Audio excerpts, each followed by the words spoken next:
Donald Trump's shake-up gamble. Donald Trump's reshuffling of his staff this week portends a risky pivot, a bare-knuckled, outsider-focused effort where no tactic for taking down Hillary Clinton will be off-limits. His plummeting poll numbers suggest that he is cruising toward defeat in November unless he is able to drastically change course. But it is unclear how recent leadership changes will help Trump reverse his core problems, his murky message, his scattershot ground game, and his unwillingness to appeal to a broader group of voters. Instead, Trump's restructuring of his campaign ushered in leaders who are practiced in the dark arts of politics, unafraid to dabble in right-wing conspiracy theories about Clinton's health, her marriage, and allegations that Bill Clinton has mistreated women. Donald Trump's 27-day spiral. Those kinds of stories have been a specialty of Steve Bannon, the executive chairman of the right-wing site Breitbart, who is now the Trump campaign's chief executive. Bannon's addition to the team was a surprising twist that befuddled many Republicans Wednesday, given his lack of experience running campaigns. Trump's former campaign manager Corey Lewandowski likened Bannon to a street fighter. Will Ritter, a Republican political operative in Virginia who isn't supporting Trump, offered a biting assessment: "Another guy is going to ride the psychotic horse into a burning stable." The addition of Bannon came in the same week reports surfaced disgraced Fox News executive Roger Ailes is serving as an informal debate advisor to Trump. Ailes recently stepped down from Fox amid a swirl of sexual harassment allegations and accusations that he used his power to spy on adversaries. The elevation of Kellyanne Conway, a respected Republican pollster, to campaign manager, spoke to Trump's desire for more people around him who he trusts at a time when his campaign is flailing. Conway's new role was welcomed by some GOP operatives, who hope she can help Trump fashion a more succinct message to improve his standing among college-educated whites, particularly independents and women.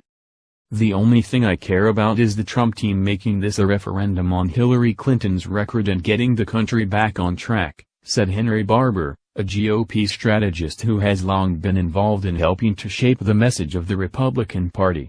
"If the new campaign leadership can do that, I am all for the change."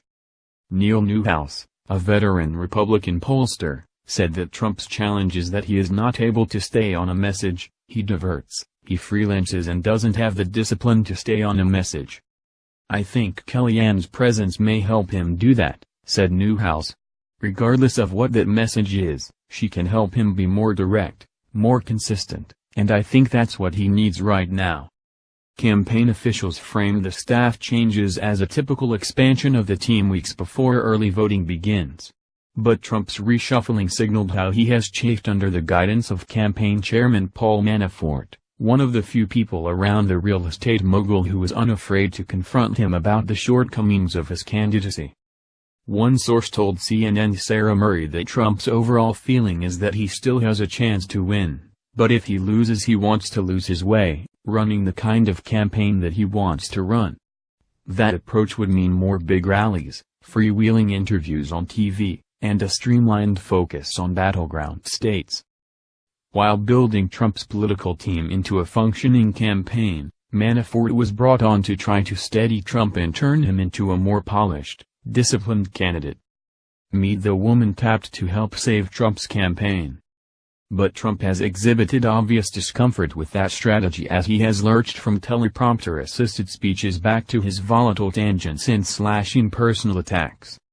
In a memo to staff on Wednesday, Manafort said the staff changes marked an exciting day for the campaign, a new delegation of duties that would allow the team to expand their breadth and messaging capacity at a time when they are beginning to air television ads in key states. Manafort said he would continue to focus on the big picture, long-range campaign vision. Bannon, he said, would bring a business-like, day-to-day leadership approach to the CEO position that's reflective of our leader, Mr. Trump. Conway, who will now travel extensively with Trump, will help guide messaging, Manafort said. "I think we're going to sharpen the message. We're going to make sure Donald Trump is comfortable about being in his own skin, that he doesn't lose that authenticity that you simply can't buy and a pollster can't give you," Conway told CNN's Alison Kam Thursday on New Day. Voters know if you're comfortable in your own skin. Let him be him in this sense. She also noted that while polling currently shows Trump trailing, it's actually something that's helpful. I think it helps us to be a little bit behind, and we are. It lights a fire under us, and reminds us what we need to do to get this done, she said.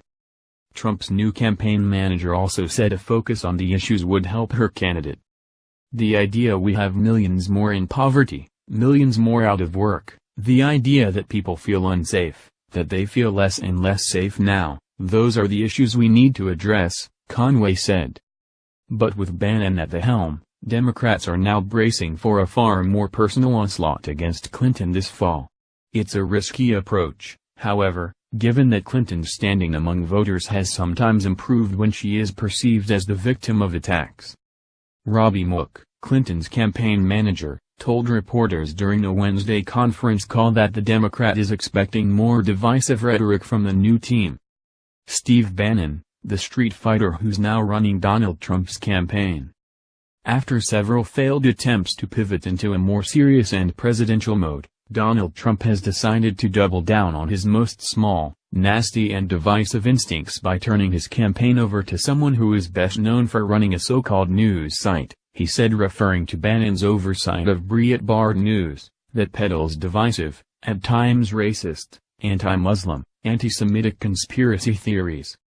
What's become clear from this is no matter how much the establishment wants to clean Donald Trump up, get him on a teleprompter and get him on message, he has officially won the fight to let Trump be Trump, Mook said. Manafort, in his memo, insisted the campaign is in a strong position to win. But the current poll numbers do not breed confidence in a Trump victory. He does not just have a swing state problem, he has a national problem, said Newhouse.